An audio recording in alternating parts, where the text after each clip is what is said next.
Here we go. Yeah, here we go. Wait, take. Throw. End zone. Caught. Terrence Williams. Touchdown, Cowboys.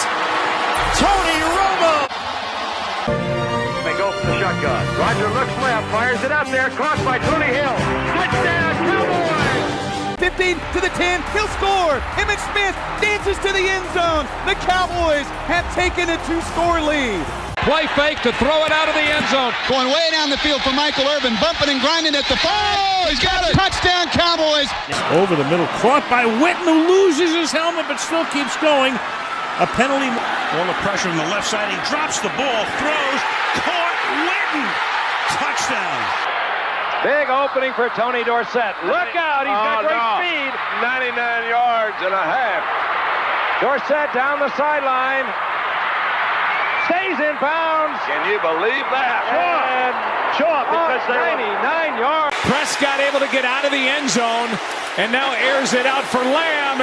He's got it. He's gone. When he gets there, it's a touchdown, Cowboys. On top.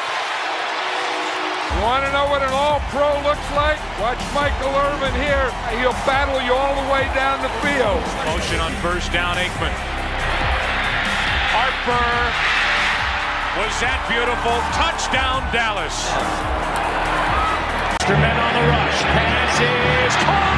Deflection. Touchdown. Cowboys win. Amari Cooper.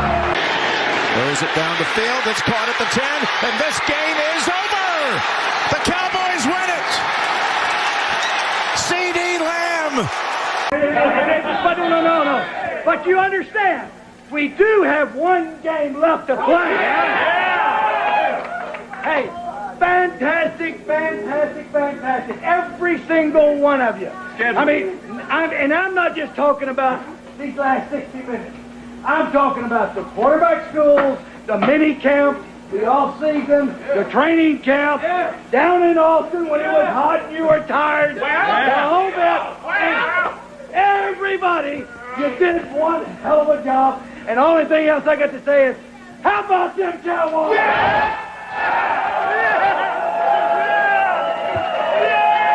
Hey everybody, welcome back, Cowboys Nation, to another episode of Sons of the Star, another Sons of the Star live show.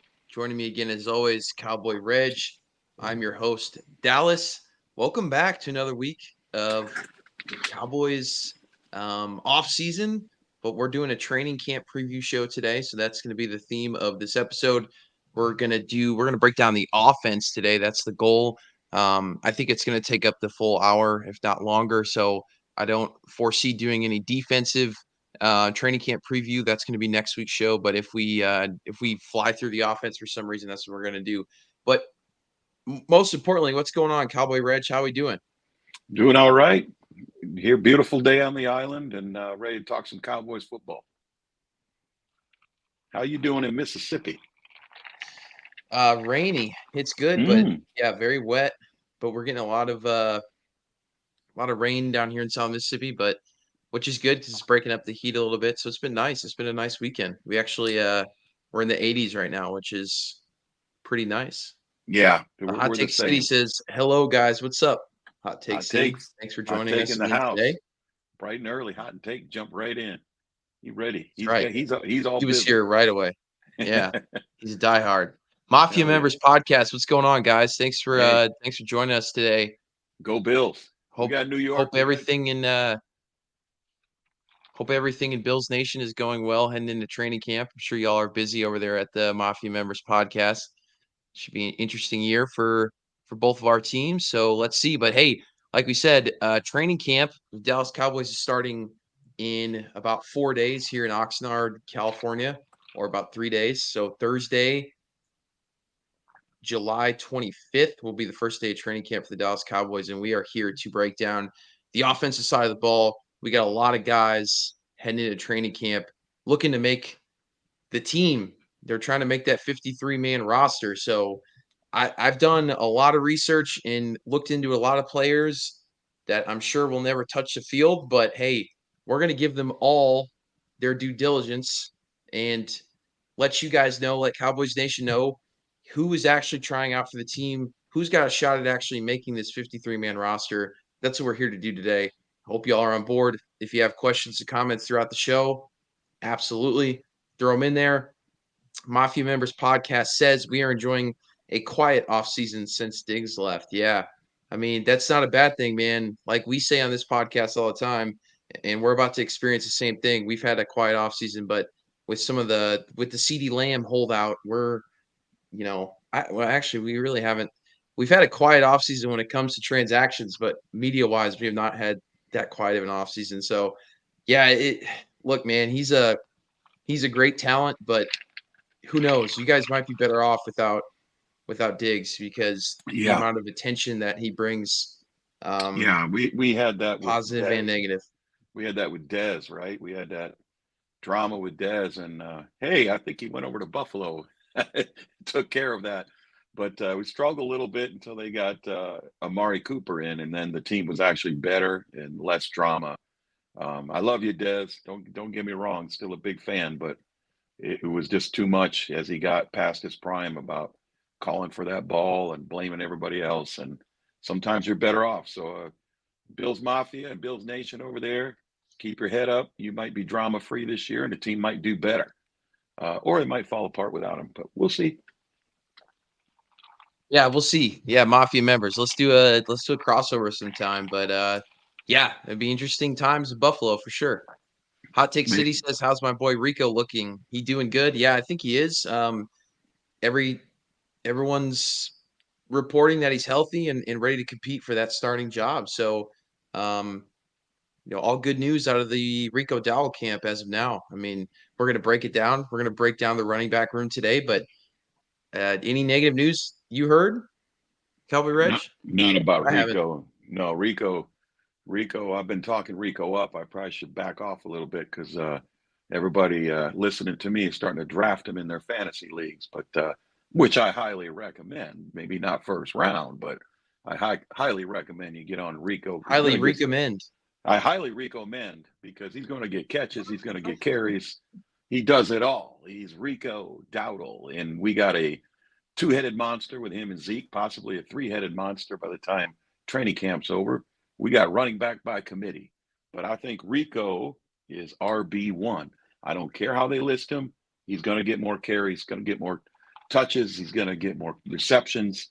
I got high hopes for Rico, and Hot Take City knows that. He knows how I feel about Rico.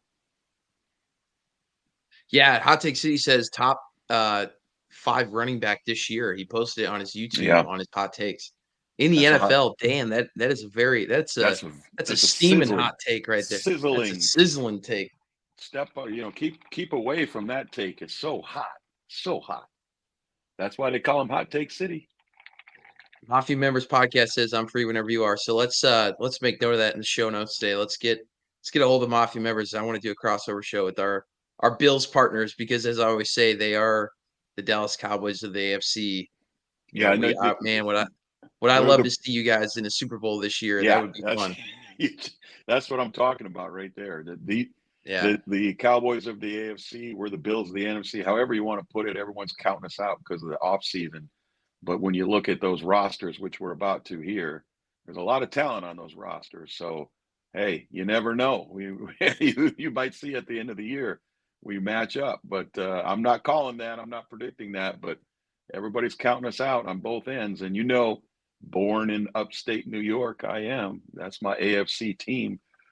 Thank God I chose the Cowboys at a young age. So when those Super Bowls lined up, I was on the right side. Sorry, I'm Mafia member, but that's how it went down. But hey, I'm still pulling for them Bills as long as they're not playing the boys.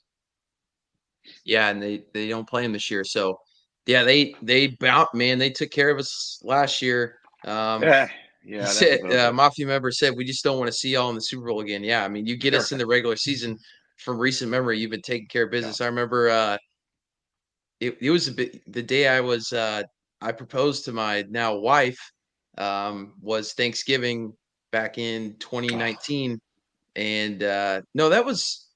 Did they play the Bills that day? I thought they did. Yeah, and what's his boy ran all over us. The slot receiver we let go, and he ended up going to Buffalo. Cole Beasley? Yeah, Cole Beasley ran up and down on us, man. It was disgusting. And, it brings me back to 93 and 94 after the Cowboys won their first Super Bowl and Emmett was holding out. We played the Bills week 1 and the Bills beat us, So when it's regular season, the Bills take care of us. But that was the same year we played the Bills again in the Super Bowl and beat them again. So they can have those regular season wins if we can get the Super Bowl wins. But, man, we're far removed from that, and so are they. They haven't been back, and we haven't been back either. Nobody talks about that. In Buffalo, they haven't been back since they played us, right? They haven't been back longer than us since they've been there, and that's tough, man. Let's do it this year. Let's get together in the Super Bowl, huh? Let's make a pact right now. We'll see you in February. Yeah, it sure was Thursday, November 28th, 2019. That was Thanksgiving Day. And I famously said the Cowboys won't lose on the day that I got engaged, and they lost to the Buffalo Bills. So sure enough did. I can't remember all the wins, but man, can I remember the losses? That's how my life has been as a Cowboys fan. I don't know about you, Cowboy Reg. Yeah, I think you're the opposite, but the losses to me stick out a lot more than the wins because the wins have not been anything big. I got 5. I remember 5 Super Bowls. Yeah, see, I can name 5 of the most devastating losses of Cowboys history that I've seen. That's a show. Sometime when we're really, really, really down and we just want to get some stuff off our chest, let's do a show. 5 worst Cowboys losses in franchise history. You get your 5, I'll get my 5. We'll go on. We'll compare them. Woo! That's going to be a depressing episode, but the haters will love that. They'll line up for that. We probably get like a huge, Eagles fan base for that show. They jump right in, all in. Go Birds. Well, luckily the thing is that I can't think of any losses to the Eagles that I would put in the top 5 worst losses in Cowboys history. Because the great thing about the Eagles rivalry is every time we play them in the playoffs, we kill them. Or when the game actually means something. Unfortunately, 1980, Mike Quick, I believe on the opening play from scrimmage, scored an 80-yard touchdown, and the Eagles ended up upsetting the Cowboys in the playoffs and going on and losing the Super Bowl. So, yeah, this is why you got me on the show, because I've been around for a while. I've been watching this game for 50 years now. So, I remember that one. Mike Quick, and he sure in the hell was quick. Trust me. He lived up to his name. First play from scrimmage, they went deep. God, what was our quarterback's name? This was way before Cunningham. It was, what's that guy's name? Shoot, I forgot. I try not to remember all the Eagles players, guys, but I do remember that play, and I do remember losing to them in the playoffs. And one of those 3 years that Danny White got us to the NFC Championship 3 years in a row and left with 3 L's. So, yeah, that was the time they got us in the playoff. But in recent history, the Cowboys have taken care of the Eagles in the playoffs. You are correct. Yeah, let me find this game real quick. NFC Championship, wow, 1980, 20-7 Eagles. Called it. It's right here, man. Google over here. Google's right here. Mike Quick, 80-yard touchdown, probably first quarter. I don't see that. Wilbert Montgomery, 42-yard rush. No, that was the first score of the game. I don't see it. It might have been. Here. It might have been a year after, a year before. It was definitely a playoff game. But that's all right. They did end up losing the Super Bowl. Oh man, who would they have played that year? The Raiders. Yeah. Yep, you're Madden. Right. You are spot on. They lost 27-10 to the Raiders. I remember sitting in the lunchroom. Pete Sandoval Jr. says, "Hot take. Good afternoon. What's going on, Pete?" Oh, Jaworski. Jaworski, Ron Jaworski. Yeah, see, this guy knows what's up. Was that Jennifer? Oh yeah, Jennifer. She's a Cowboys fan. One of my mutual friends on Twitter. She's been around like me. I don't know if she's as old as me, but she knows some of the classic stuff. So yeah, Jaworski, and I believe he went on to be a commentator, announcer, and all that. But good dude. Back, I'll tell you what, guys, you youngsters don't realize this, but back in the 80s and in early 90s, we didn't have the internet. So you didn't really have a lot of trash talking. You trash talk with your friends and people that live near you, some relatives, but we didn't jump online after the game and, drop those nukes on the other team. So the hatred for each other was really not what it is now, believe it or not. When I grew up, I would have said, if you'd asked me which team you dislike the most or who's your rival, I would have said the Steelers. I would have never said the Eagles because, that they just weren't doing anything back then. The Eagles, besides that 1980, obviously, but they weren't causing the damage that they've been causing here in the last 10 years. So I didn't even consider them a rival. I would have said the Steelers. I would have said the Niners, something like that. But now with the internet, you get a lot of trash talking twice a year with these division rivals. So it's a game changer. And all of a sudden you really start to dislike those rivals. That wasn't the case when we were growing up, believe it or not. Yeah, Ron Jaworski, nicknamed the Polish Rifle. That's pretty good. Love it. Hot Take City says, so a question for you, Michael or Dez, Cowboy Reg? You talking about Michael Irvin, or I would assume that's what he means? I mean, come on, man. I don't even know how to answer that question. But Michael Irvin, as far as we're concerned in the Cowboys franchise, this man walks on water, and Dez might get 1 foot up, but the second foot he's sinking to the bottom. It's Michael Irvin every time, the playmaker, baby. 3 rings, not even close. Best hands in the league, man. He didn't. You talk about getting mossed. Before there was getting mossed, there was getting played by the playmaker. He'd go up and get the ball every time. Boy, I tell you. Oh, man. Yeah, I mean, that's a tough one for me because, I grew up actually watching Dez live as opposed to highlights of Irvin. But, talent-wise, were they on the same playing field? I would say maybe. Yeah, I would say yeah, but, it's just when you look at Michael Irvin, he's just he was the guy, man. And Dez had all these off the field issues. He obviously they didn't have the team that they did in the 90s when Dez was on the team, so it's hard to compare there. But if you put Dez on the team in the 90s instead of Michael Irvin, do they still have the same success? I think maybe that's a good question, but it's really hard to say. But man, that I would still give the edge to Irvin just because I think he had the intangibles, like you said, and he had the cockiness, but at the same time, maybe it was because Dez was in the modern era that when social media was starting to be around and he had more cameras in his face, whatever it may be. But man, he really struggled off the field with some of the stuff, and he was more of a what I would say we have these modern day wide receiver divas. Mm-hmm. That's the a bit thing, of a derogatory term, but man, what I mean by that is they like the attention. They have to have the ball thrown to him X amount of times. I just don't feel like Michael Irvin was that guy. He was focused on winning. When Dez, later on in his career, Dez was focused on winning, but I don't know if he was right away. He was really focused on himself, I think. So, yeah, I mean, we were happy to have him, but early in his career, we had nothing but hate for the man who's going to go celebrate on our star, and the great George Teague out of Alabama, and he ended up playing for the Cowboys and ended up playing for the Packers as well. He took Dez out when Dez is celebrating on the star. Great clip, y'all, if you haven't seen that. But real quick,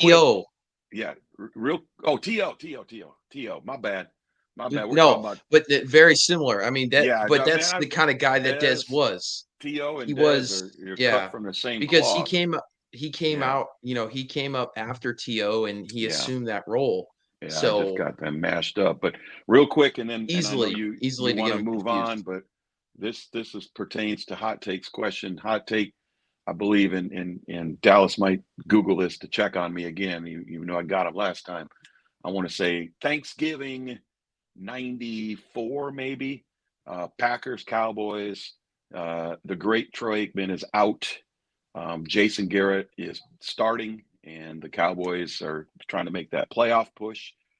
Might have been the year that Emmett held out, so they started the year 0-2. Week 1 being against Buffalo, I remember. So they needed that win on Thanksgiving, and Aikman was out, and Fireball came in, and they were down at halftime, and they won. But he said in the post-game interview, he said, "I remember what my wife said before the game. If you're in trouble, just throw the ball up for Michael Irvin, and he'll come down with it."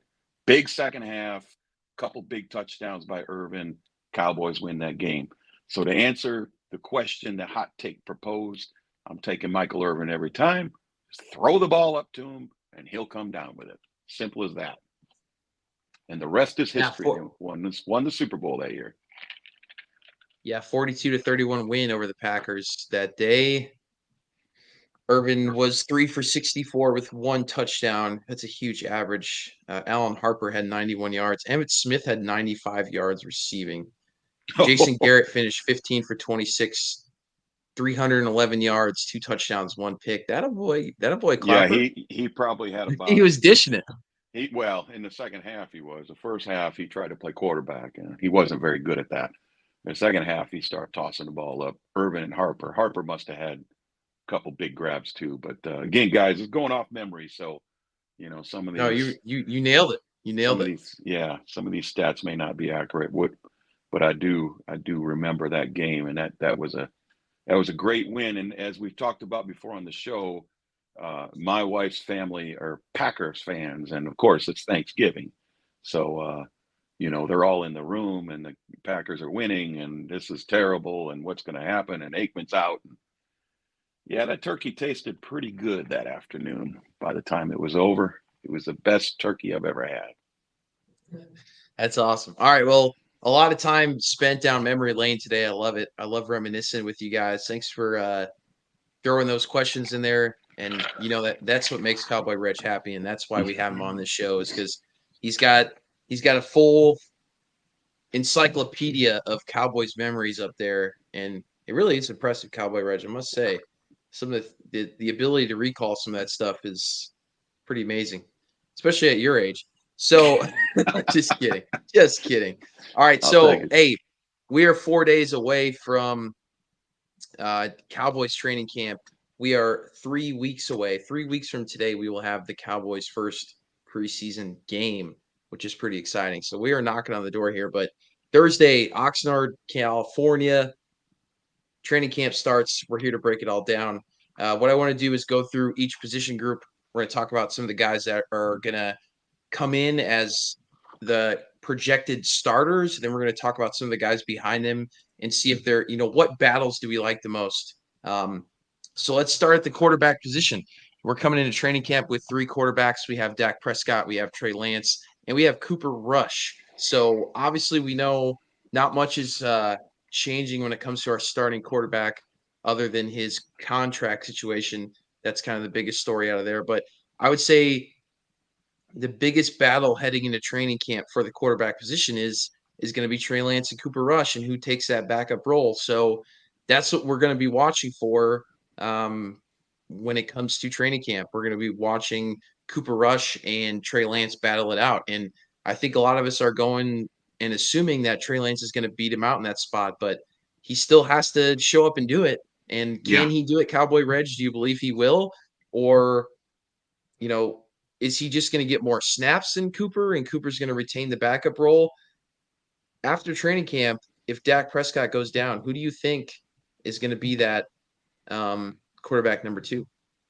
Well, if you're a diehard Cowboys fan like we are, you want Trey Lance to light it up in the preseason, because if he lights it up, we either have A, our future, or B, some serious trade bait. So either way, we got to cheer for Trey to light it up. If things fall apart with Dak, we'll at least have some optimism. Hey, remember what Trey could run this offense. Remember what he did in the preseason. Hey, don't come at me with this preseason doesn't count, because this is all we got to go on, guys. The guy that, we've talked about this before. He's only 24. He was 20 years old when he started in the NFL. You know, in our opinion, he didn't get enough snaps to really go by whether he's developing or not. We're going to find out in the preseason. So if he goes in there and lights it up, things fall apart with the Dak contract and Dak moves on at the end of the year, God forbid, we know we have some optimism there with Trey. Now, Trey lights it up and we're happy with Cooper Rush, which we are, and we get Dak signed, then you've got trade bait. And I'm not talking about 4th round trade bait. We got him for a 4th round pick. We got to flip him for a 1st or 2nd. So we're hoping he lights it up, right? I mean, he's got to light it up for us to be able to even make a case to trade him for a higher pick or a player. I mean, hey, maybe the Niners want him back and we'll take Ayuk, right? I mean, I'm just throwing that out there, but you never know what's out there, what you can get for Trey Lance. But right now, nobody's interested because he hasn't taken a snap since he left the Niners. So we're going, and I mean, he hasn't taken a preseason snap either. They got him after the preseason last year. So I've got to say being optimistic, and you know I'm an optimistic fan. I'm saying Trey Lance is going to win that backup job. He's going to light it up, and he's either our future or we end up getting a nice trade, and all of a sudden, all this offseason crap we went through all of a sudden changes because we pick up either a nice high draft pick or a impact player right away. So that's my answer. Yeah, you're spot on there. That's really the biggest battle. And there's gonna be a lot of pressure on Trey Lance to perform, and I think he's probably feeling that already. Hey, we know what Cooper Rush can do. Cooper Rush is a great backup quarterback. He is one of the better backup quarterbacks in this league, and that's valuable. But at the same time, like we said before, he can't really move the needle for you. He's just a guy that we've seen before. If Dak is down for a couple of weeks, he can come in and still get you a couple wins, and your season is still intact. You know, but that's you don't very valuable. You don't want to go in the playoffs with him as your starter. So no, God no. You know, let's say if Trey lights it up in the preseason and he's a backup and something happens to Dak, we got that optimism. Like, hey, this kid can sling it. This kid can run. You know, hey, we're going to go forward and move on. But with Cooper Rush, it's like, you know, we're gonna cut down our pass attempts probably a good 25% or more. We're going to run the ball more. Everybody's going to stack the box. We're going to run clock. We're going to play defense, and we're going to win games. I think he was 4-1, close games. You know, I think they blew out Minnesota when he was a starter. Poor Cousins. But other than that, you know, the games are close. They're running clock. There's a lot of Cowboys fans, I would say they're Dak haters, but they will cite those 5 games that Cooper played and said, that's Cowboys football. Run the ball, play defense, run the clock, win a close game. Ain't nothing wrong with that. And it's hard to argue with them when they bring that up. But I like to think if Dak was quarterback, we win some of those games by 14 or 20 instead of, you know, 1, 2, or 3. But you're right. He doesn't move the needle. He just maintains. He keeps the ship going, but he's not going to be able to steer the ship somewhere else. He could just kind of maintain, get it on cruise control and go until Dak comes back. Dak is out a month. I'm fine with Cooper. He'll go 3-1. Dak is out a couple weeks. Cooper might go 2-0, 1-1, whatever. We'll be fine. But can't go in the playoffs with Cooper Rush and expect to do anything, guys. So we're going to have to see what this Trey Lance can do, and I'm hoping he does well. Yeah, and that's the thing. It's not going to be easy for Trey Lance to beat him at the job, at the backup. When you look at a backup quarterback job, I mean, it really favors Cooper Rush. And I think Cooper Rush knows that, and he internalizes that role, and he's really good at what he does. And, hey, I think if the Cowboys have the opportunity to sign Cooper Rush in free agency and keep him around, that's great. But Cooper's got to know that he's not a starting quarterback. Like, he doesn't have the talent to be a starting quarterback in the NFL. And what I think Cooper has done is tailored his game to be a backup and to be a great backup. Yeah. And hopefully the Cowboys can keep him around for his entire career. Yeah. But he's got to know. I don't ever lose sleep knowing that he's going to play the next day. Put it that way. Exactly. And I think, you know, once you have that confidence in a backup, like, I really hope that he could stay I can't speak on behalf of Cooper Rush, but I don't think he's going out thinking that he can go, be a starting quarterback for another team, because I don't see any other team taking him on to do that. If they like did, that doesn't really make sense. If he signs with another team, it's going to be be a backup for somebody else. Believe me, if any teams would have been already knocking on Jerry's door for Cooper, that he would have been traded. They would have done that, because they paid him a significant amount of money. We went through this. Our quarterback room is one of the top 5, top 3, I think you said when you looked it up, most expensive quarterback rooms in the NFL. So it'd be nice to dump number 2 or number 3.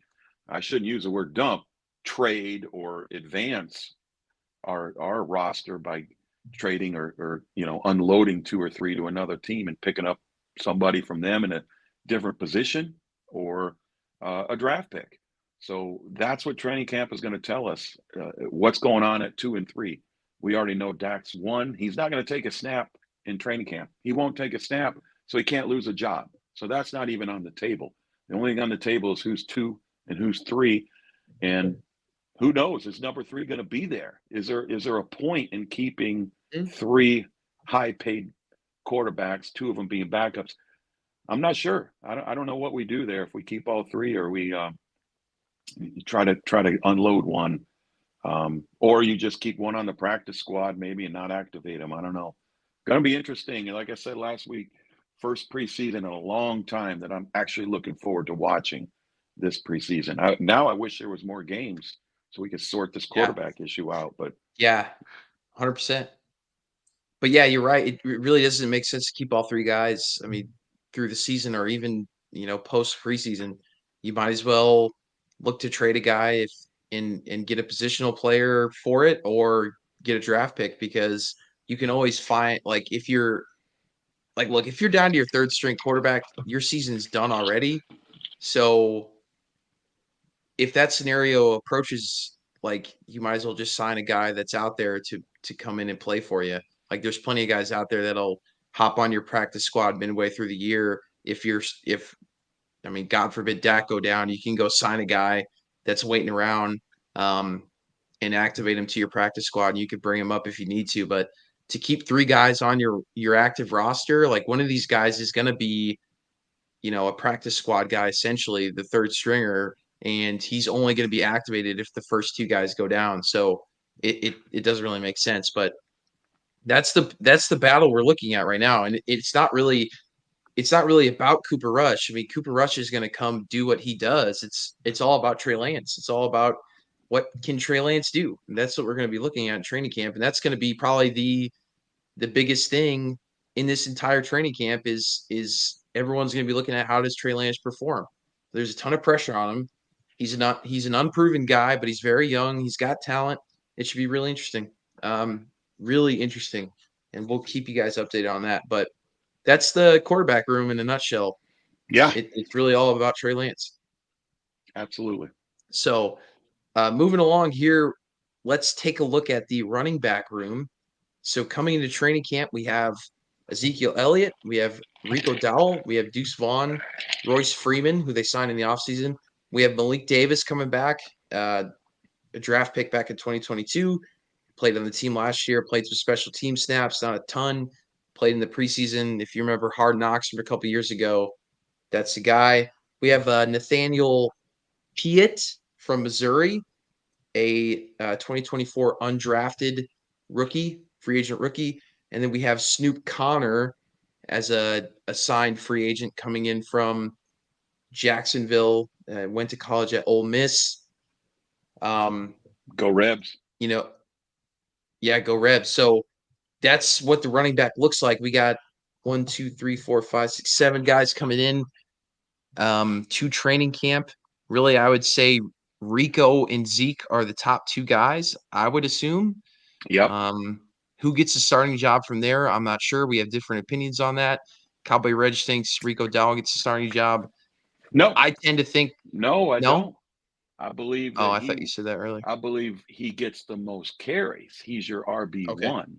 But Zeke starts the game. We did this with Pollard. It's the same thing. Yeah. Zeke takes the first series, and then you may not see him for 3 or 4 series, and Pollard would get tired and here comes Zeke again, or short yardage, here comes Zeke. I think they do that. I think we're going to try to get that same rotation. Got the same coach, got the same quarterback, most same players on the offense. You go right back to where we're comfortable. That's Zeke is a team leader. He's a captain. Go ahead and be on the field to start the game. And then don't be surprised if Rico is even in the first series, because he's going to be the, what do they call, the bell cow, right? That's going to be Rico. But he may not be your starter, but he's going to be the guy you want to start. If they're both on your fantasy team, I'm starting Rico. Absolutely. He's going to get the bulk of the carries. But yeah, so we're on the same page. It's just, I'm just not saying he's going to be on the field for the first snap. Maybe he will now. Maybe since Zeke left and now he's coming back, maybe he doesn't have that quote unquote seniority where Mike McCarthy is going to say, hey, out of respect, you're the starter. Hey, man, you weren't here last year. Rico was. Maybe he comes back and relieves Rico. But I would expect Rico to get the bulk of the carries. I like Malik Davis dropping in at third, but Freeman, Snoop, one of those guys might pop up and take that third role. Did you mention Deuce? Deuce? Of course I did. Okay. All right. I mean, I think that one just kind of went right under me. I didn't even see him. So yeah, I forgot. I didn't hear you mention. I see. I see what you did there. Yeah, it should be really interesting. Like you said, I don't know who will take the majority of the snaps, but definitely Zeke and Rico are looking to have that starting role. They're going to get the biggest share of the carries. We all know what Zeke did. He was the guy. He was going to be the future of the Cowboys.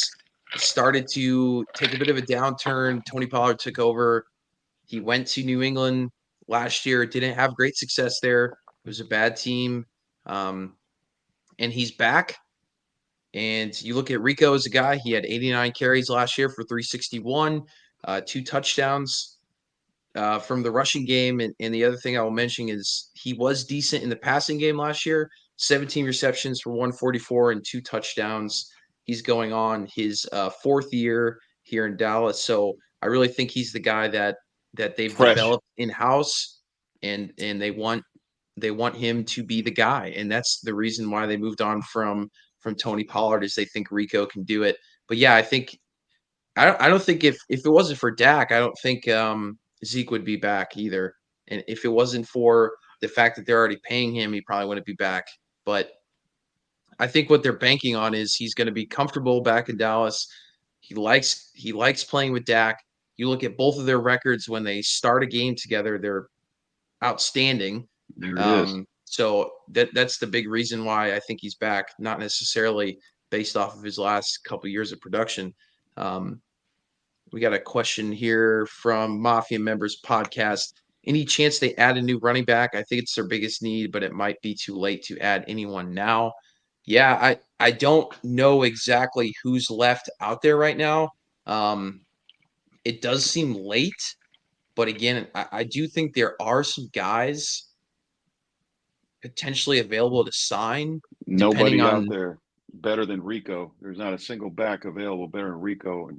And I was saying jokingly on the pod early on in free agency, I said, if they don't sign somebody quick, Zeke's going to be the top free agent available. And they waited so long that he was the top free agent available, and they end up getting him.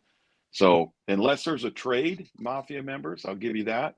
We trade Trey Lance for a RB1 somewhere. That could happen. Outside of that, I don't see a free agent better than the Rico and Zeke. You know, you'd have to in Freeman. Is there a better free agent than Freeman? We picked him up. He's not a bad player. Maybe at the time, yeah, but yeah, everyone's pretty much signed out. The only thing I would say is there might be a guy that Fournette. He's not signed. I mean, he's not going to carry the load, right? He would be. I think Fournette was. I mean, that might be a guy. It might be a guy. It really depends on how Rico and Zeke look at. I mean, they're the top 2 guys, but you know what I want to get onto here is who's our 3 guy, and that's going to be. Yeah. It's really. We're looking at Deuce Vaughn and Royce Freeman right now are going to be the guys that are competing for 3. They're going to be competing for that 3rd spot. I mean, all outside of Zeke and Rico, I would say they're all competing for 3.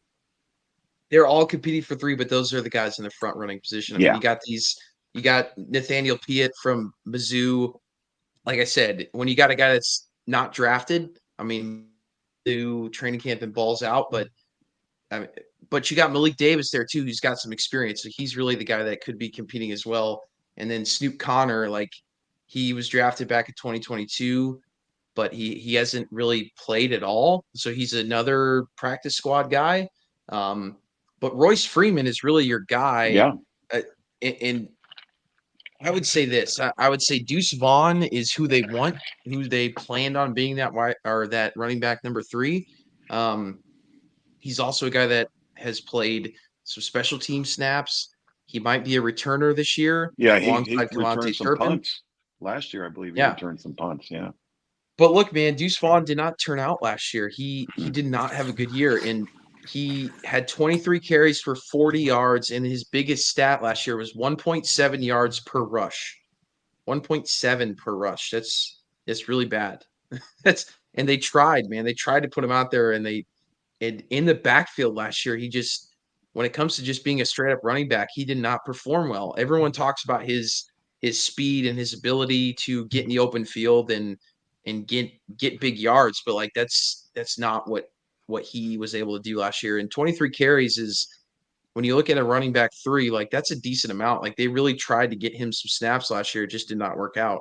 But he had a good preseason last year, so he looked in the preseason, but this is the year he's going to have to really prove himself at training camp. He's going to have to win that job to make the 53-man roster. And Royce Freeman's the same way. This is a guy that's really on his last really chance here. This is his 7th year in the NFL. Freeman is coming out of – he was drafted by Denver. He played at Houston, and he played for the Rams last year. Last year he went for 319, 2 touchdowns, but he did not have like really any receiving success last year. So that's the other thing the Cowboys need to do. We know that Zeke's a good pass catcher, and so is Rico. But Deuce hasn't been that guy. So I would lean towards Royce Freeman taking that 3 spot. And if I was a betting man going into this training camp, I don't think Deuce makes a 53-man roster. No, he should be right back on that practice squad where he was a lot of times last year, and I don't think anyone else is going to poach him off the practice squad. But I mean, if he does make the starting team, that means he did something to develop, and I'd be happy with that. But I haven't given up on Malik Davis. A lot of people, including the Cowboys, appear to gave up on him. To me, Rico just shined in the preseason last year and took the job. I don't think Malik lost the job. I think Rico took the job. So I'll let Malik compete for that number 3 role. He could be a rotational guy. I always like Malik Davis. I like Rico more because he outplayed him. And he's a South Carolina boy right down the road from me. But went through Columbia yesterday. A little shout out to Rico. I went through Gamecock Nation where Rico ran the show, literally. So yeah, Malik Davis is the guy I'm looking. Maybe Freeman, maybe Malik. It'd be nice if Freeman panned out. Hey, we got somebody in free agency. Look at this guy. But I'm not holding my breath on that one. We'll see. Yeah, the good thing is you have a lot of guys competing for that running back 3 role, but at the end of the day, there is no real front runner in this running back room. I mean, there's a lot of guys there and a lot of unknowns. Running back by committee. Running back by committee. That's what it's going to be. And we got a 7-man committee right now. We're going to need to cut that down a little bit, but going into I mean, we got a ton of guys, and they're going to compete hard. And whoever makes that top 3, should be in a good place. Whether that be Royce, whether that be Deuce or Malik, those are the 3 guys really you circle and say these guys are going to be battling their asses off to make this team. So it should make for, good preseason and a good training camp.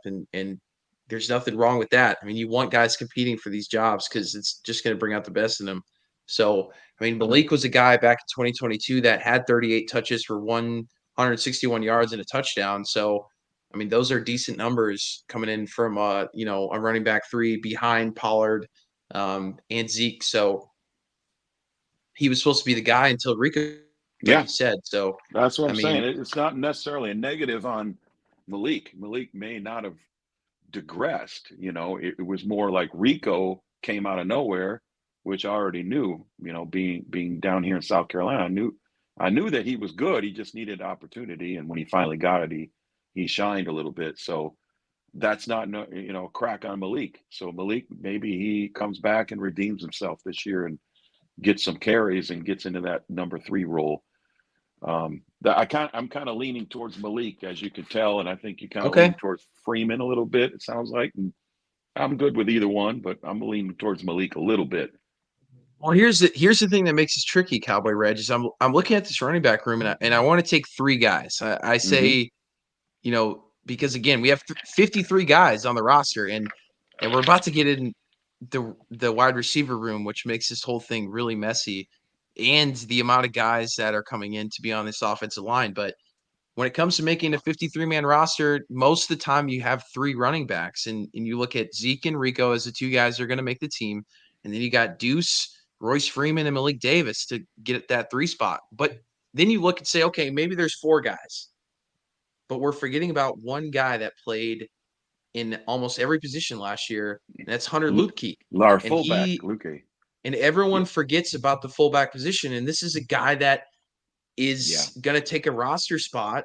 I believe that he easily makes a team next year, right? And he's a good special teams player, and he's really a hybrid tight end a little bit as well. He's good. I mean, he's in. I mean, that's fullback. I mean, I don't even think that takes away from one of our running back numbers, but you make a good point. If you takes away a roster spot. Yeah, you could keep. It depends on who we play each week, but you could just go in with 2 backs and Luepke. So there's your 3, because he could actually carry the ball a little bit. If one of those guys gets hurt in game, and you need to give him a break, Luepke can carry the ball. We saw that last year. He can carry the ball a little bit. Obviously, he goes forward. He's going to get positive yardage. He may not break in the open and get a home run, but he could kind of keep the running game going if he had to for a series or half a series or whatever to give somebody a break. So, yeah, great point. Good pickup. I wasn't thinking about that. When I think running back, I don't think of Hunter Luepke. I think of him as a blocking fullback. But, Mike McCarthy used to do this with Kuhn.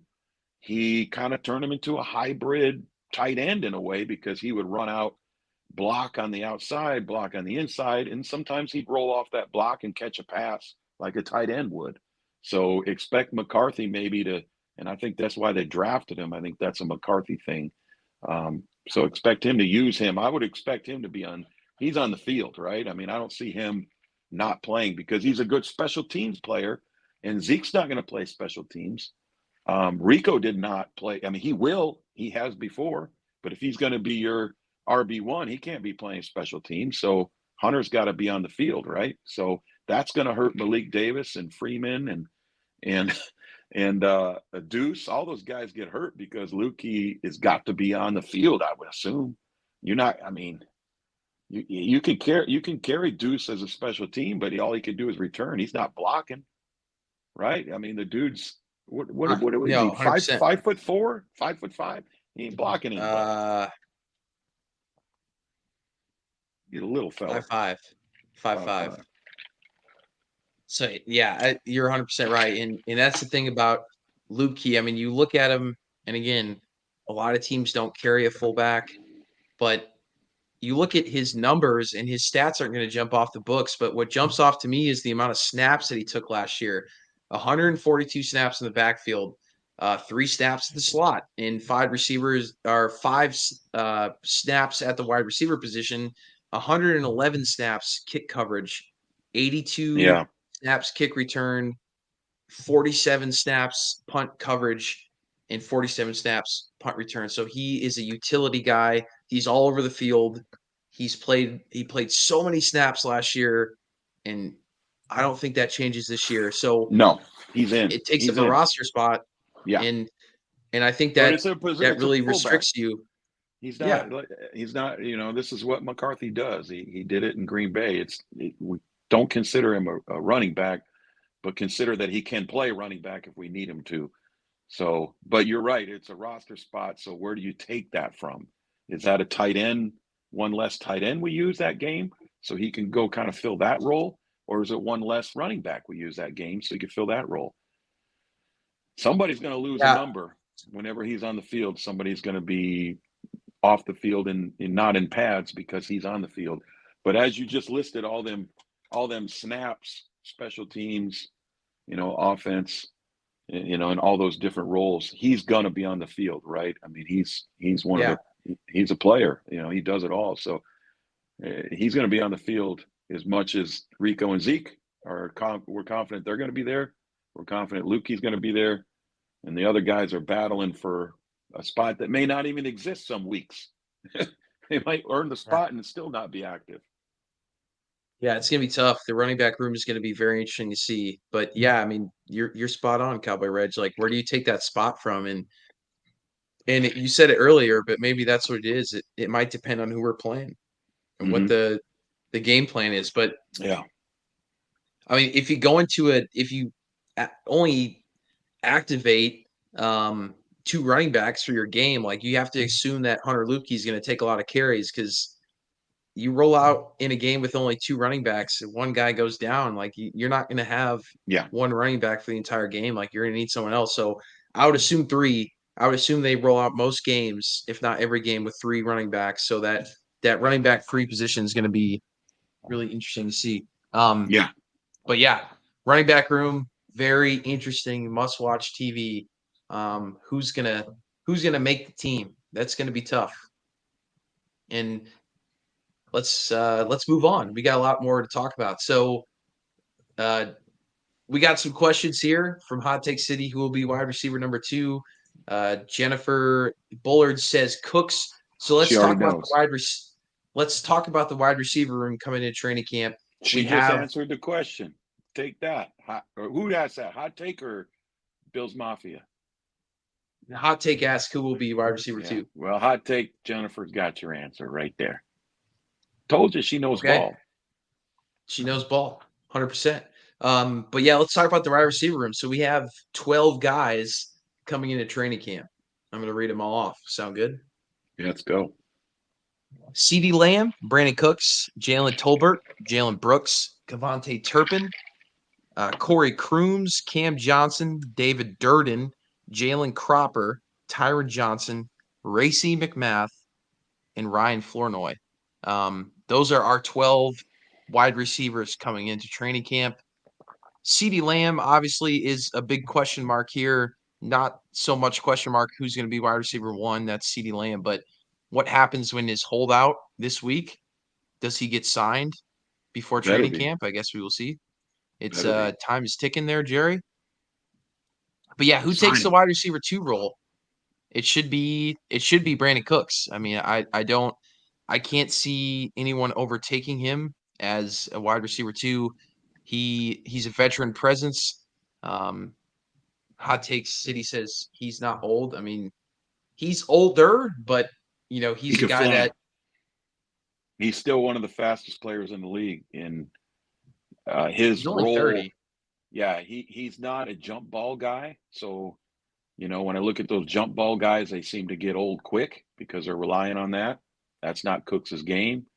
He stretches the field. Even when they're not throwing the ball to him, CD gets a lot of balls underneath. Why do you think CD had 1,752 yards last year? Because the underneath was open all the time. CD didn't just go deep. The underneath's open because Brandon Cooks stretches the field. He's got to be on the field. Even if he's not getting a lot of targets, even if he's not getting a lot of catches, he's stretching the field with his speed. He's a veteran, so he can run a route. Dak can trust him. And, his production was down a little bit last year, but I'll tell you why, is because him and Dak were getting to know each other, and Dak had to trust him. And once he started trusting him, he started getting the ball to him more. In the second half of the season, between Cooks and CeeDee Lamb, there was not a better combination of wide receiver 1 and 2 in the league second half of the season. I'm not saying they're going to repeat that. I'm not saying Cooks is wide receiver 1 and, you know, other teams. He might be at a couple teams, but I think he's solidified himself as wide receiver 2 and 30 years old. Geez, man, that's not old. Now, come on now. I know maybe for a position player that seems it seems old, but he's not getting hit a lot. He you know, the last couple of years, he's not taking a lot of damage. He'll be fine. He could still stretch a field. He could still run. That's all we need him to do. So that answers that question. We're perfectly happy with Brandon Cooks, and Jennifer answered that for us. She knows. Yeah. Yo, I mean, he's your wide receiver 2. They liked him. Like I said, early last year, there was a question mark. I always said, I was screaming since week 1, and Cowboy Reg remembers this. Let him cook. Let him cook. Let him cook. Where is Brandon Cooks? Throw him the ball. And I think in the second half of the season they did, and they found him. And like you said, he figured out his chemistry with Dak. But now that Michael Gallup's gone, he's the guy. You know, he's the guy at number 2. He was the guy last year. Gallup wasn't second option last year. He was supposed to be, but he wasn't. Brandon Cooks was. So, yeah, you know, I think it's just like we talked about with our running backs. I think 1 and 2 is there, and I wouldn't be surprised if, you know, CD and Cooks, obviously CD for sure, but I wouldn't be surprised if Cooks doesn't suit up a single preseason game. The only reason why I would want those guys in there is just to see if they can, if, you know, Trey Lance is able to work with the number 1 offense, but it's not worth getting hurt. You know, we've talked about, we're comfortable with our roster. We're comfortable that we have a playoff team here, but we're not deep like we were last year. We lost guys and we lost depth. I don't think we lost the talent to put this team down a notch, but we lost depth. So if you start getting guys hurt in the preseason, it's going to be a long year. So I would not be surprised if they don't even put a helmet on in the preseason. Just about any of our starters, right? I mean, I don't know if I want to see any of them out there right now, except you got to find out what Trey can do. So you got to have somebody out there from the starting offense, right? I'm glad that's not my job to figure out, because that's a tough one to balance. Yeah, it's tough, but yeah, I would say coming into training camp, unless anything changes, obviously CD's wide receiver 1. He is one of the best wide receivers in the league, and Cooks is a solidified number 2. But really, when it gets interesting is when we talk about our wide receiver 3. That's really where the biggest battle is going to be heading into training camp, is who's going to take that wide receiver 3 role. Right now, it's a battle of the Jalen's, man. It's Jalen Tolbert or Jalen Brooks. These are guys that have had a few years wearing the Cowboys uniform, and you know they're looking for big production from them this year. Coming out of kind of Cowboys Nation right now is Jalen Tolbert is going to be the guy at wide receiver 3. He's coming in on his 3rd year. Last year he had 22 receptions for 268, 2 touchdowns. I think everyone expected him to do a little more last year, but again, with Cooks and Gallup in front of him last year, he was coming in as a wide receiver 4. And, you know, that can be tough to get strong numbers from when you are wide receiver 4. Played a ton of special teams last year. And, you know, he played 300 total snaps on special teams last year. So this is a guy that they like to have on the field. He's kind of done his time. When you look at guys playing that many special team snaps, like, okay, this guy's he's done his time. It's time for him to move up and be that wide receiver 3. So everyone is kind of predicting that he will be wide receiver 3. But again, Brooks looks good. He played, you know, again, from last year, this is their wide receiver 5. So this is a guy that didn't get a ton of touches, but they're high on Brooks here. They are high on Brooks. We had him 6 targets for 6 receptions, 64 yards last year. So only 6 catches, 6 for 6. Wait a minute. 6 for 6 for 64. The guy is 100%, man. 100%. I'm not a math major, but throw the ball his way and he catches it every time. That's pretty good. Tell me, you can look it up and I'll yap a little bit. I remember him doing something in the playoffs. I remember he was one of the guys that showed up, and he might have had a decent game in Green Bay. But, you know, no big deal. You can look it up if you want. But I'm high on Tolbert, and one of the big things about Tolbert is if you talk to Dak, he trusts Tolbert. He says he's a good route runner. He understands the offense, and he trusts him. So when CD's not open, he may throw the ball over by Tolbert without giving it too much of a look, and just trust him. Especially if Cooks is stretching the field and you just need 10 yards or something. So I think Tolbert's a guy. The problem is, it's not a problem, it's a good issue, is everyone you talk to that goes to practice comes back saying Jalen Brooks is a freak. He comes up with the ball. He's a jump ball master, circus catch. You hear all these great things, but they don't play him. So at what point do we need to get that guy on the field to see if the practice matches up with the game? So to me, he's a wild card, but he would have to do something to take Tolbert out of that spot, or there'd have to be an injury as far as I'm concerned, but we'll see. I hear good things about Brooks. So I just don't know if I can handle a Brooks, a Cooks, and 2 Jalen's. I will be afterwards in the pod, I'll be screwing everything up. So just for the name's sake, we might have to get one of those guys out not activated, so I don't screw it up in the post-game podcast. Yeah, man. So like you said, it should be Tolbert at that wide receiver 3 is what everyone's leaning towards. But again, people are pretty high on Jalen Brooks. This is a guy that people are predicting makes the 53-man roster as maybe the wide receiver 4. But kind of the similar situation in the running back room is we have the same situation here in the wide receiver room is you got a guy named KaVontae Turpin. Mm-hmm. And he's a guy that you want to have on your 53-man because he is a special teams specialist. But at the same time, they found ways to use him last year, and he was of value to the team. So I have so many sheets here of notes, so I got to find my stats for KaVontae here. I mean, you got to have him because of his return.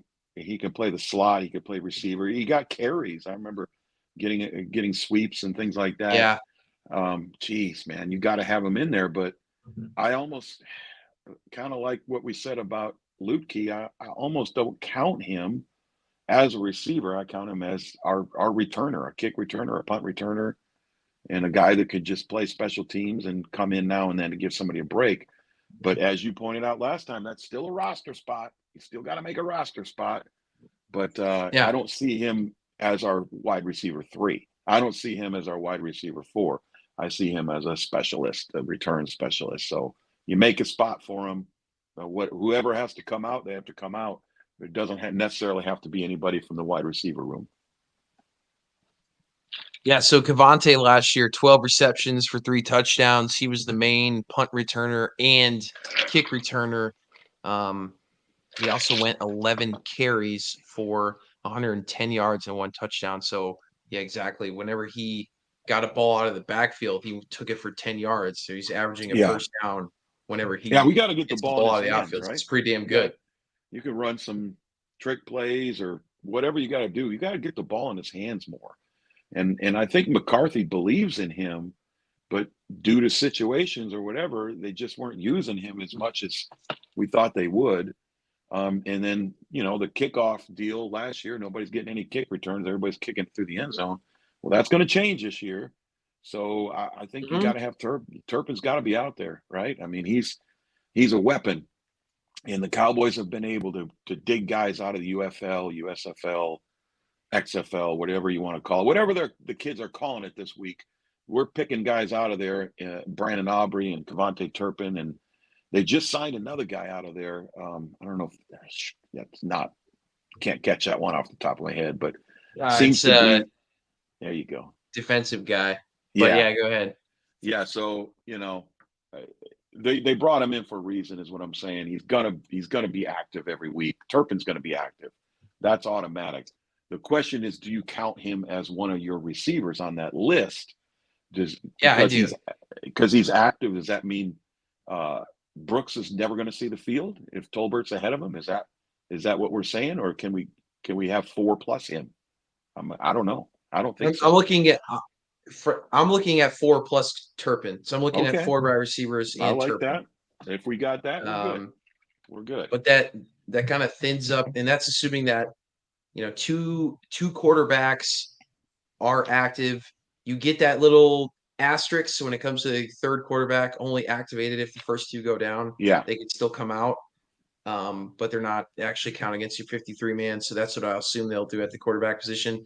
But yeah, I think it's 4 wide receivers plus Cavante. Yeah. But like you said, he's explosive, so let's find ways to use him.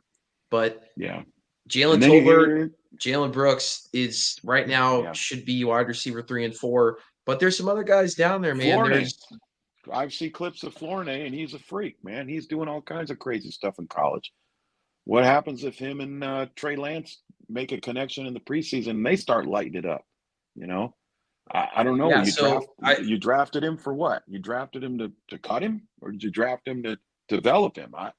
It's tough, man. It's a tough job trying to figure this stuff out. If you're the coach, that's a tough meeting. I bet you on Friday night or Saturday, whenever they decide that, it's a tough meeting to go into. I don't envy them to make those decisions.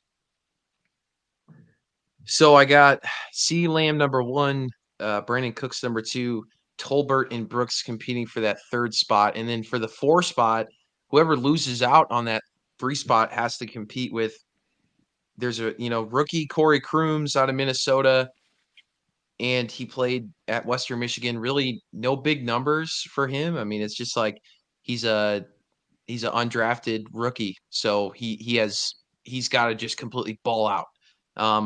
Same thing with Cam Johnson. He played at Northwestern, Arizona State, and Vanderbilt. 6 years college player, almost 2,000 yards receiving and 15 touchdowns. Same thing. He's got to completely ball out. Like, this guy has to shock the world to make this team. David Durden is a guy that played for the West Florida Agronauts. I don't know if someone's in the comments who can help me pronounce that, but he played for the University of West Florida. He's bald and has a beard, but he's coming straight out of college. I don't understand him.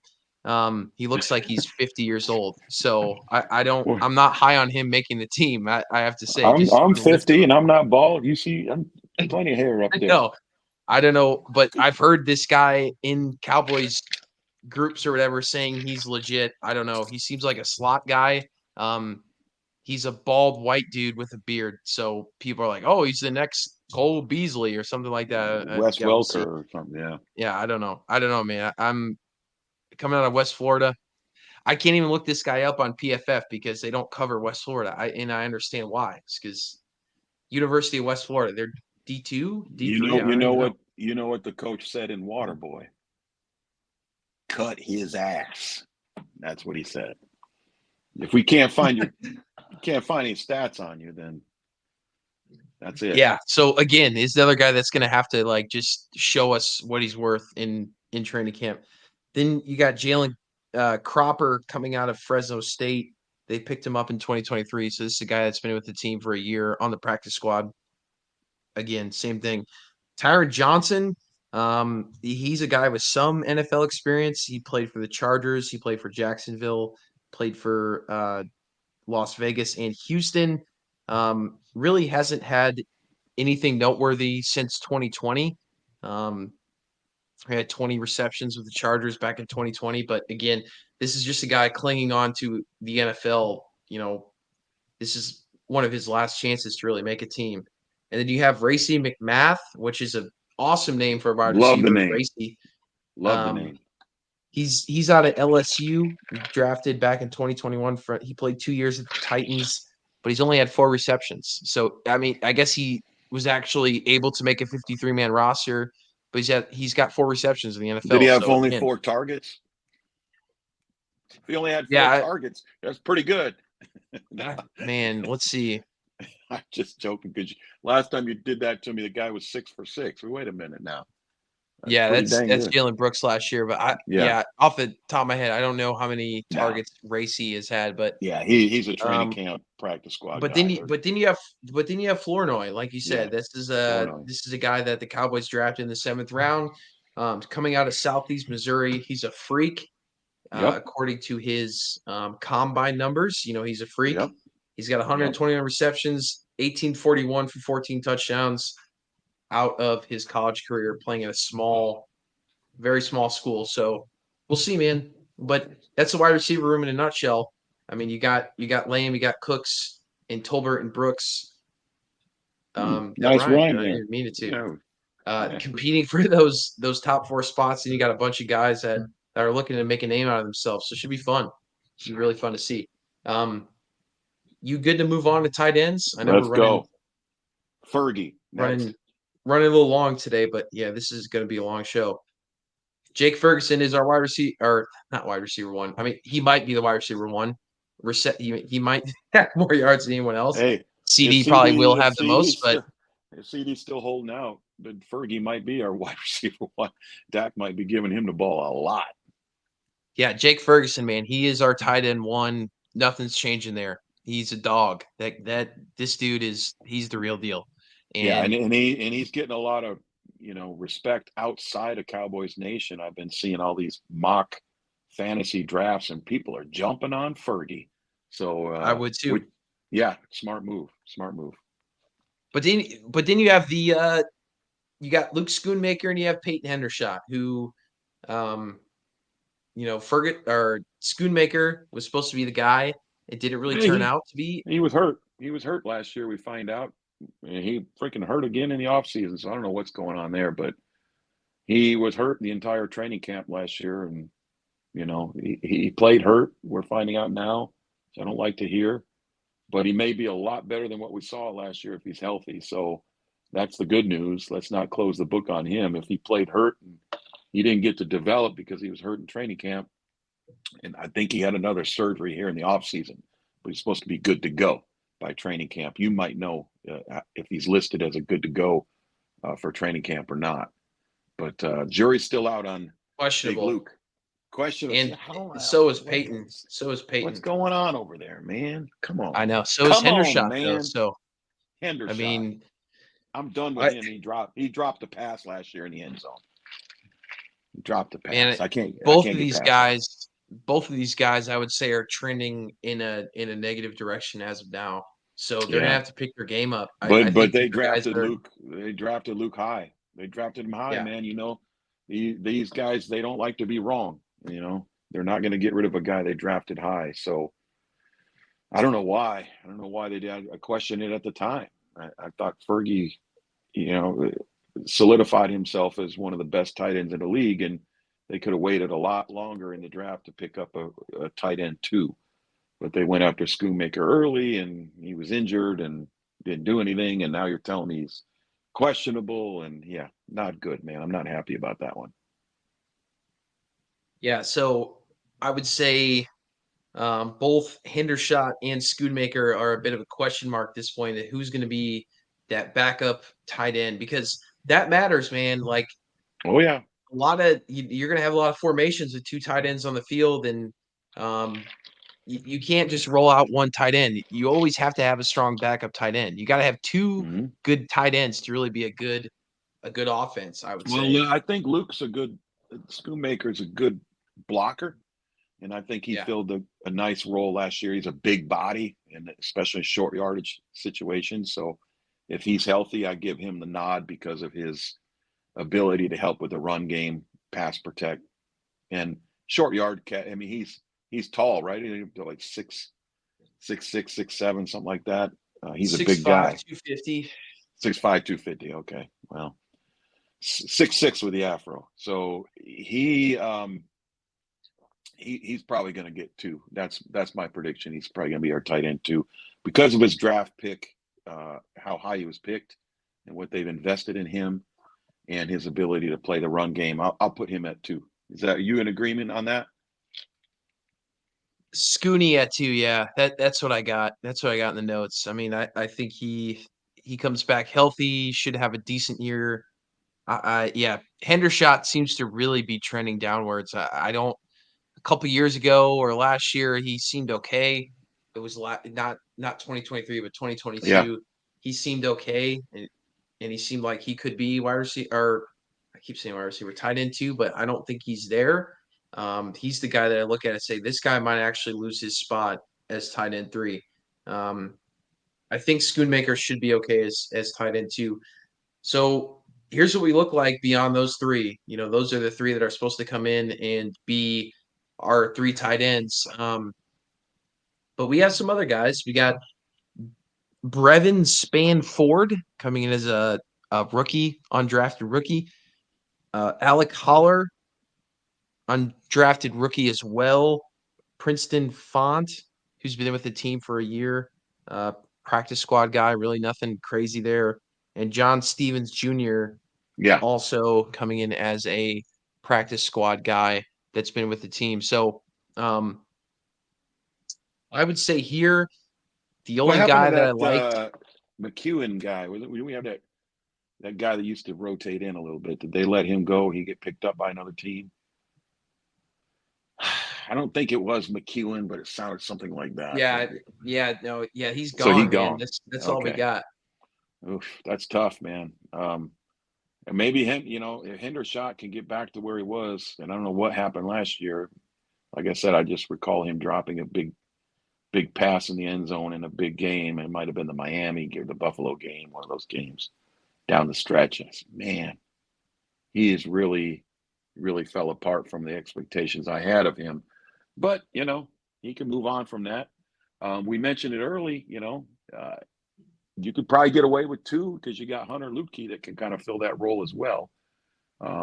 Maybe they'll use him more if we don't have the depth, and we don't have to necessarily activate Hendershot at 3, and that could be our solution for our special teams players that we need to find spots for. So I'm not confident coming out below Fergie and Scooney, and I'm being optimistic on Scooney. I'm not real confident after that. Yeah, so the only guy I have circled here to compete for that tight end 3 job is this Brevin Spann-Ford out of Minnesota, 6'7", 270. Okay. Tight end, 6'7", 270. That's the big guy. He had over 1,000 career receptions, 200. No, he did not have 1,000. 1,000 yards of receptions, 270 catches, 11.4 yards per reception. This is a guy that really had a fantastic 2022 in college and probably should have went to the draft, but didn't, and did not have a great senior year. He took a little bit of a downturn. So this is a guy that if he would have went to the draft after 2022 when he had in another year of eligibility, he would have been drafted with his numbers. He had a fantastic 2022. Minnesota had a good year. He came back. They weren't very good last year, and he didn't put up great numbers, so he ended up not getting drafted. But I think this is a good pickup for the Dallas Cowboys. Brevin Spann-Ford, look out for this guy. He might be our tight end 3. All right. I like the sounds of that. Somebody can step up. Good blocker, good receiver, huge body, 6'7", 270. That's a big boy. Maybe it was a QB issue in Minnesota or, something going on with the offense. That's why his production was down. But maybe it's a diamond in the rough. Maybe they snagged him and he ends up contributing. Maybe he's better than Scooney. We'll find out. I like the sounds of that. I like the size there too, down in the end zone and short yardage. Oh yeah, Jennifer Bullard said don't go to sleep on Spann-Ford. That's what I'm saying. That's my big prediction there is this guy might be the real deal. He's a good pickup. Looking into him, I like him a lot. So let's talk about O-line. Cowboy Reg, tell us about the O-line coming into next year. You know how I feel about our draft picks. I'm very happy about the Cooper Beebe pick. Tyler Guyton wouldn't have been my first choice where they got him. But, again, I'm an optimistic guy. I like his size and his strength, his quickness, his feet. All those things match up that he can be a great NFL offensive lineman. But he's been a little inconsistent and he's a little raw. His form needs work, things like that. So, Cowboys are one thing that Cowboys have done well, and it's not being disputed even by our haters, is develop offensive linemen. You look at Zach Martin, you look what we've done in the past with the Great Wall. What the guy we just lost our big guy to the Jets, Tyron Smith. That's a tough one to replace, but they've developed Tyler Smith already to be a Pro Bowl offensive lineman early in his career. So, I'm not too worried about our offensive line performing just by losing one in Tyron Smith. And Tyron Smith was hurt a lot. He was getting, I think we looked at it, average 9 something games per year, just under 10 games per year in his career. A lot of injuries. So, you didn't want to pay him the money that he wanted, so they let him go. But then they had a nice draft with the linemen. So, the big question mark is going to be week 1. Can Tyler Guyton block against a elite defense like the Browns? And Myles Garrett's going to be coming at him. He's going to line up right over top of the rookie. So we're going to find out early and often, as they say. But I'm really optimistic about our offensive line. Hoffman, T.J. Bass. I don't lose any sleep over those guys being starters if they end up being starters. If Tyler Guyton's not ready, I'm happy with Bass or Hoffman being in there. Hoffman sounds like he's going to play center. That's good. He's done it before. He'll do it again. And just really looking forward to seeing Cooper Beebe and Tyler Guyton play and seeing how they can contribute to this team. Welcome back, by the way. What's that? I said, welcome back. I saw you slip out for a minute there. Yeah, sorry about that. A lot of research has gone into this week, so I had to take a quick break. So Cowboy Reg, thanks for breaking it down.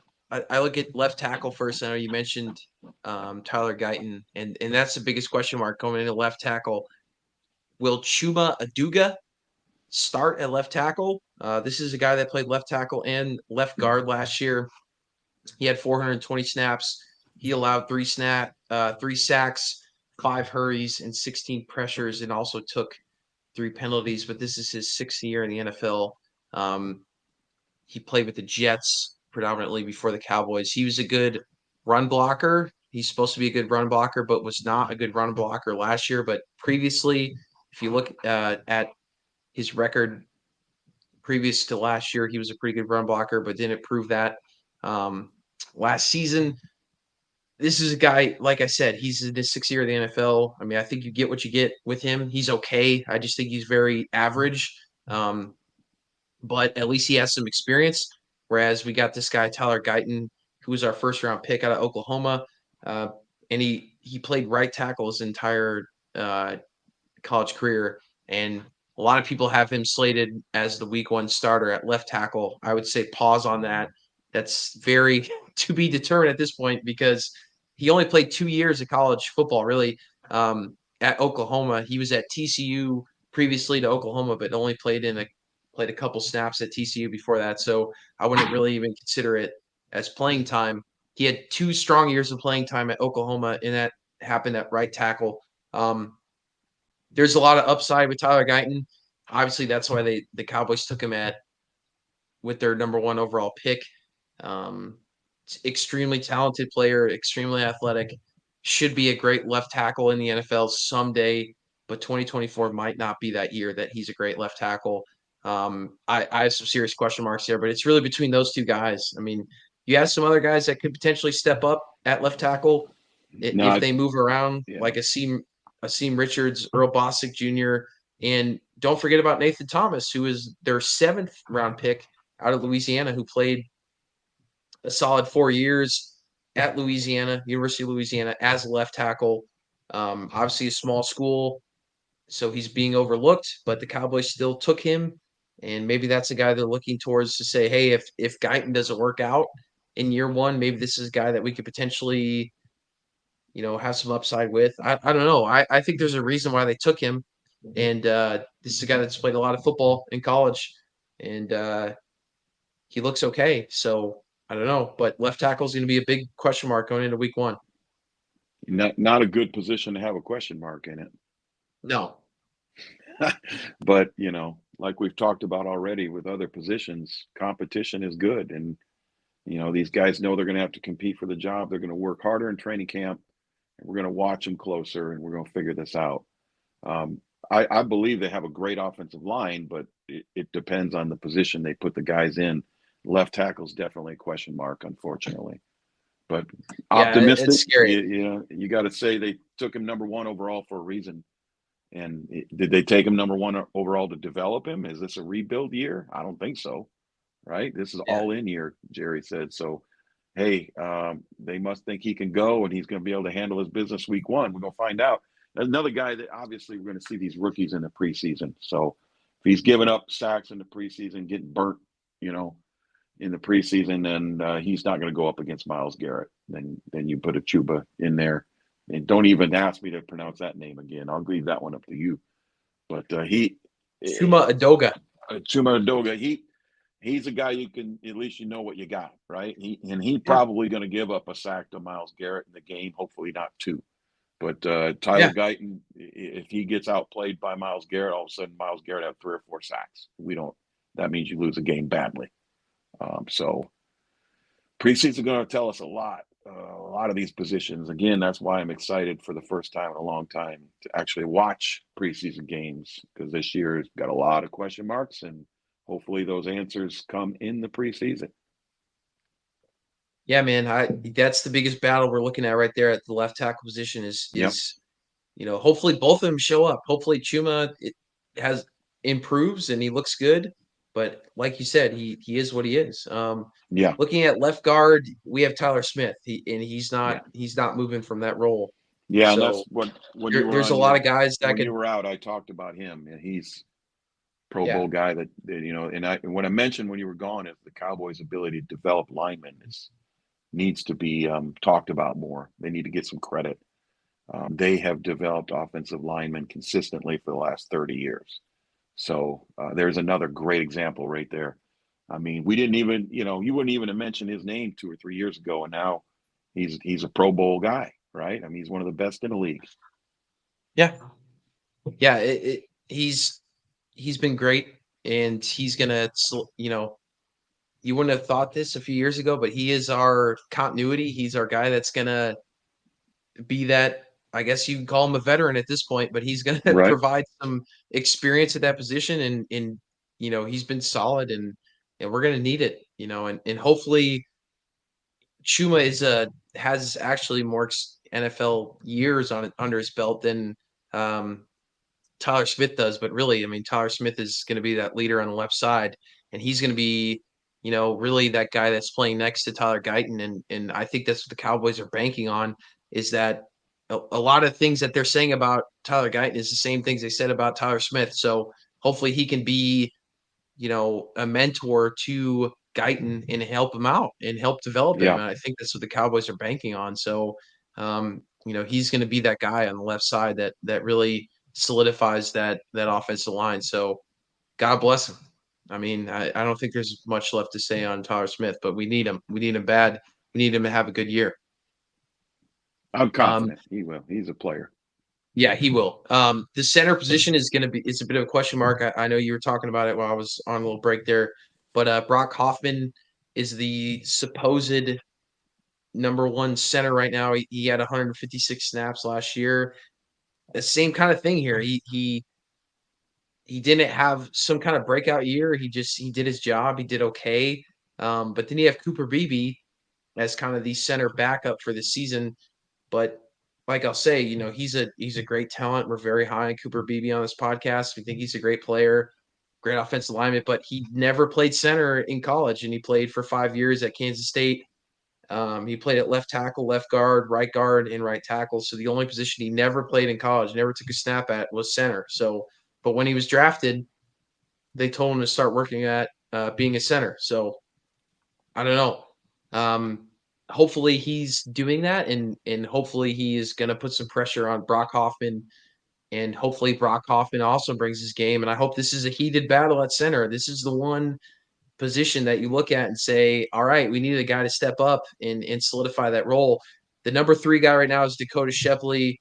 You probably never heard of him.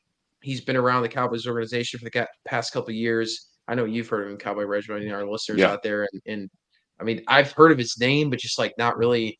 You don't know a lot about what he's done. He took 8 snaps at center back in 2022 against the Vikings. That was that blowout game against the Vikings. I think we all remember. And he's a practice squad guy. So he's a guy that can play center if needed, but he's not, he's a guy that you keep around if your center goes down. So right now he's a number 3 guy, but I think the big battle right now is between Brock Hoffman and Cooper Beebe. And I don't know what you want there. Do you want the rookie to win the job, or do you want the veteran guy to come out and perform and let Cooper Beebe develop? Because maybe Cooper Beebe isn't meant to be a center. Maybe he can step in when at his natural position, right guard, if Zach Martin actually retires after last season. Yeah, season. We talked a little bit about that on the previous podcast. That what I'm hearing, out of rookie camp at least, and rumors and whatever, people there and talking about it, is that Hoffman's probably going to be the center, and TJ Bass, he's in the mix too. Brock Hoffman is the new Zach Martin, and they think this might be his last year. So Zach Martin would mentor him, and he would rotate in at right and left guard to give those guys breaks, or when they're banged up a little bit. And they continued to develop him to be Martin's replacement. I don't like having talent on the bench. You know how I feel about that. I don't like having talent on the bench. So if Cooper Beebe's the talent we think he is, find a role for him. Don't just put him behind with a clipboard watching Zach Martin. So we'll see what happens there. I mean, you're telling me Cooper Beebe has played tackle, right and left guard. So there's all kinds of options there.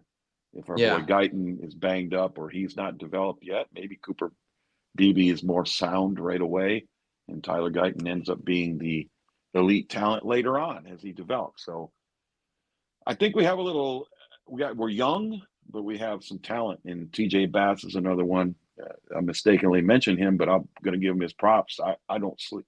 I don't lose any sleep when TJ Bass is starting. I've seen it before, and we'll do it again at some point where he's on the field and he can do his job just fine.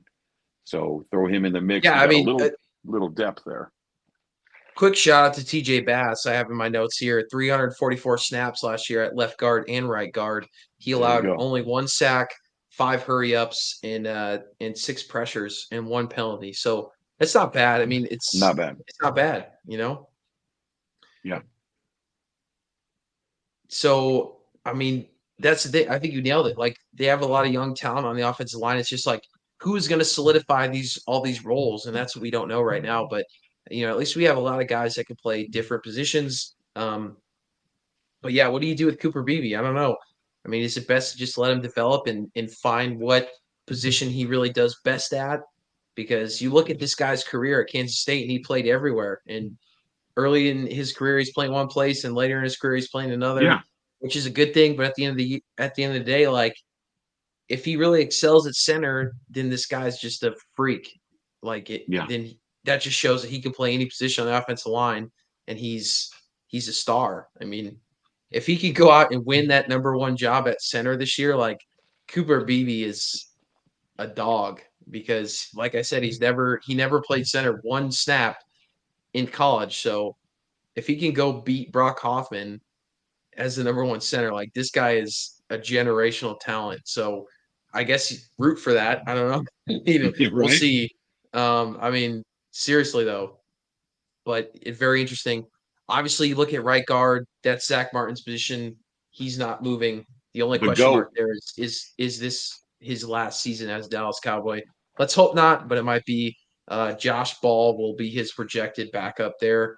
This is another guy that's played 42 snaps at right tackle back in 2022, kind of moved all around the line. Right tackle, the last position we're going to hit on today, should be Terrence Steele. Little tidbit note here, though. He was ranked number 1 in the NFL in offensive snaps last year, playing like 1,800 snaps or something insane. Like, this guy he didn't sit at all last year. That's good news. He's not getting hurt. I mean, he's obviously a healthy guy, or whatever the term we call it. Certain guys are injury prone and certain guys aren't. Sorry. He played 1,178 offensive snaps last year, tied for first in the NFL. Oh, so that's amazing. That's pretty amazing. But, the only thing I will say about Terrence Steele is that he allowed 8 sacks, 12 hits, 34 hurries, and 7 penalties. So, I mean, Not that's good. tough. And that's more than Zach Martin has given up in his career, and it's not even close. Yeah, he did not stat wise, like he was our most consistent guy because we had so many injuries last year, but like he was not the best. No, he was, when it correct me comes if to I'm that. wrong, he was coming off an injury last Mhm. year. And I don't think he really got things rolling to the second half of the season. So let's not panic on all those sacks and stats. He gave up the hurries and all that, because I think he was still trying to regain trust with his knee. I think it was an ACL. Correct me if I'm wrong. I think you still, those guys tend to do that early on, that still have that PTSD or whatever in their brain, thinking I can't do this and I can't do that. So I believe he did better near the second half of the season. So he should be fine. It's encouraging that he played that many snaps and didn't get hurt, especially coming off that injury. So I mean, he was a workhorse last year, man. Like Jennifer Bullard said here, he was just coming off injury in 2022. Yeah, exactly. Yep. So 20, yeah. I mean, but hey, this is a guy that, like you said, I mean, that's encouraging. If you can take more snaps than anyone else in the entire NFL, like you're doing something right. So yep. I mean, Good news. He's there. He's consistent. He gave up some. If you just dial down on those penalty numbers, I think we could live with that stat line. But it's tough. I get it. Yeah. But 7 penalties, that's the one where you look at, you say, okay, if you could just really clean up the penalties, we can live with some of the sacks, some of the hurry ups, but I mean, he's most likely going to be the starter at right tackle. There's Matt Waletzko is the potential backup at right tackle. He was a 5th rounder back in 2022, and he's played 7 total snaps in his career at right tackle. So not really a guy you look at and say, oh, he can overtake the job. Right. It's most likely going to be Terrence Steele. And then you might look at a guy like Cooper Beebe, who's played that position in college. Yeah. And I'm sure he's going to play a little bit in the preseason all over the line. So, a guy goes down, that may be, where Cooper Beebe goes, wherever. Center, guard, tackle. Guy goes down, Cooper Beebe's in. That could be the plan. We'll see. But yeah, there's a lot of question marks at offensive line, but it could be a good thing because we have a lot of talent there. So I agree. Interesting times. And hey, this has been a long episode, but hey, we broke down the entire offense. Every single guy that's trying out for a spot on the offense, we mentioned him today. So that's a lot. But we appreciate y'all joining today. We have 4 days, less than 4 days really, before training camp starts. We can't wait to be back here next weekend and talk about our first couple days of training camp. So it's exciting times. Like I said, we're about 3 weeks exactly away from the first preseason game. So we're getting there, Cowboy Reg. We are getting there. Any final thoughts for the viewers at home before we sign off today? 46 days till NFL kickoff, the official start 46. of the regular season. So That's we're nothing. getting there. It ain't no thing, guys. We're getting there. So follow us on X. I'm Irish_Cowboy88. Dallas is at Sons of Star Pod. We put out content throughout the week, Cowboys updates, fun, jokes, polls. We're doing all kinds of stuff in the off season, but shoot us a follow. Everybody that came on tonight and asked questions, we make sure to always shout you out.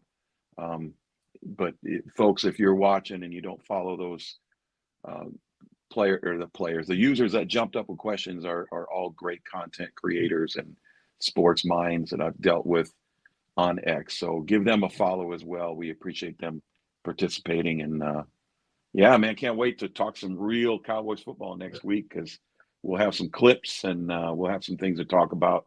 Hopefully we won't be talking about any injuries, and hopefully we'll be talking about CeeDee Lamb's new contract, and we won't be talking about CeeDee Lamb's new holdout. That's my goal for the next 7 days.